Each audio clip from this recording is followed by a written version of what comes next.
Oh, hey, happy Fridge Brick Friday, This fridge brick goes out to the Two Sisters Boutique located on Main Street in Rice Lake, Wisconsin.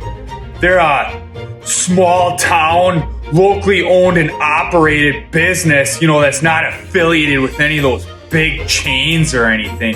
So be sure to check them out because that's what Wisconsin is all about. In the meantime, be sure to grab a fridge brick because you know what time it is. It's fridge brick time. Throwing bricks.